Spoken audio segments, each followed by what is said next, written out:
ದೇಶಾದ್ಯಂತ ಇಂದು ರಾಷ್ಟ್ರೀಯ ಗ್ರಾಹಕರ ದಿನವನ್ನು ಆಚರಿಸಲಾಗುತ್ತಿದೆ.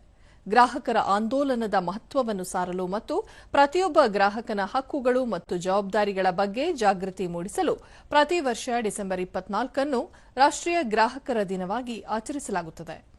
ಇದೇ ದಿನದಂದು ಗ್ರಾಹಕ ಸಂರಕ್ಷಣಾ ಕಾಯ್ದೆ 1986 ಜಾರಿಗೊಳಿಸಲಾಗಿತ್ತು. ಈ ಕಾಯ್ದೆ ದೋಷಪೂರಿತ ಸರಕುಗಳು, ಸೇವೆಗಳಲ್ಲಿನ ಕೊರತೆ ಮತ್ತು ಮೋಸದ ವ್ಯಾಪಾರ ಸೇರಿದಂತೆ ವಿವಿಧ ರೀತಿಯ ಶೋಷಣೆಗಳ ವಿರುದ್ಧ ಪರಿಣಾಮಕಾರಿ ಸುರಕ್ಷತಾ ಕ್ರಮಗಳನ್ನು ಗ್ರಾಹಕರಿಗೆ ಒದಗಿಸುವ ಉದ್ದೇಶವನ್ನು ಹೊಂದಿದೆ.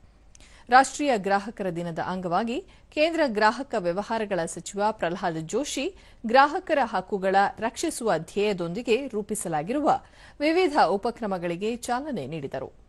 ಇದರಲ್ಲಿ ಇ-ಮ್ಯಾಪ್ ಪೋರ್ಟಲ್, ಎಐ ಆಧಾರಿತ ರಾಷ್ಟ್ರೀಯ ಗ್ರಾಹಕ ಸಹಾಯವಾಣಿ 2.0, ಜಾಗೋ ಗ್ರಾಹಕ್ ಜಾಗೋ ಅಪ್ಲಿಕೇಶನ್, ಜಾಗೃತಿ ಅಪ್ಲಿಕೇಶನ್ ಮತ್ತು ಜಾಗೃತಿ ಡ್ಯಾಶ್ ಬೋರ್ಡ್ಗಳು ಸೇರಿವೆ. केंद्र सरकार लगातार काम कर रही है। अनुज यादव, डीडी न्यूज, दिल्ली। ಕಾರ್ಯಕ್ರಮದಲ್ಲಿ 13 ಪ್ರಮುಖ ಇ-ಕಾಮರ್ಸ್ ಕಂಪನಿಗಳು ಗ್ರಾಹಕರ ಸುರಕ್ಷತೆಯನ್ನು ಖಾತ್ರಿಪಡಿಸುವ ಸುರಕ್ಷತಾ ಪ್ರತಿಜ್ಞೆಗೆ ಸಹಿ ಹಾಕಿದವು.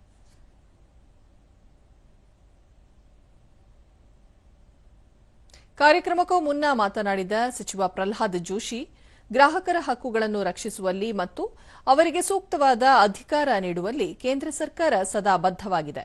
ಈ ವರ್ಷದ ಘೋಷವಾಕ್ಯವು ಡಿಜಿಟಲ್ ತಂತ್ರಜ್ಞಾನದ ಮೂಲಕ ಗ್ರಾಹಕರಿಗೆ ಸೂಕ್ತ ನ್ಯಾಯ ನೀಡುವುದಾಗಿದೆ. ಈ ನಿಟ್ಟಿನಲ್ಲಿ ಕೇಂದ್ರ ಸರ್ಕಾರ ಈಗಾಗಲೇ ಹಲವು ಕಾರ್ಯ ಯೋಜನೆಗಳನ್ನು ರೂಪಿಸಿದೆ ಎಂದರು.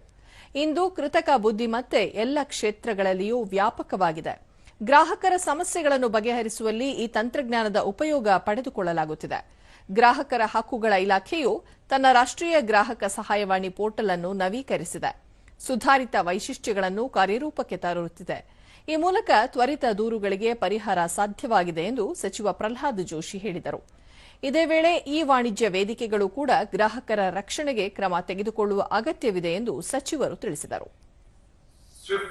Grievances redressal through the e-Dakhil platform and monitoring the unfair trade practices in the digital domain, such as dark patterns, greenwashing, through guidelines and oversight reflect our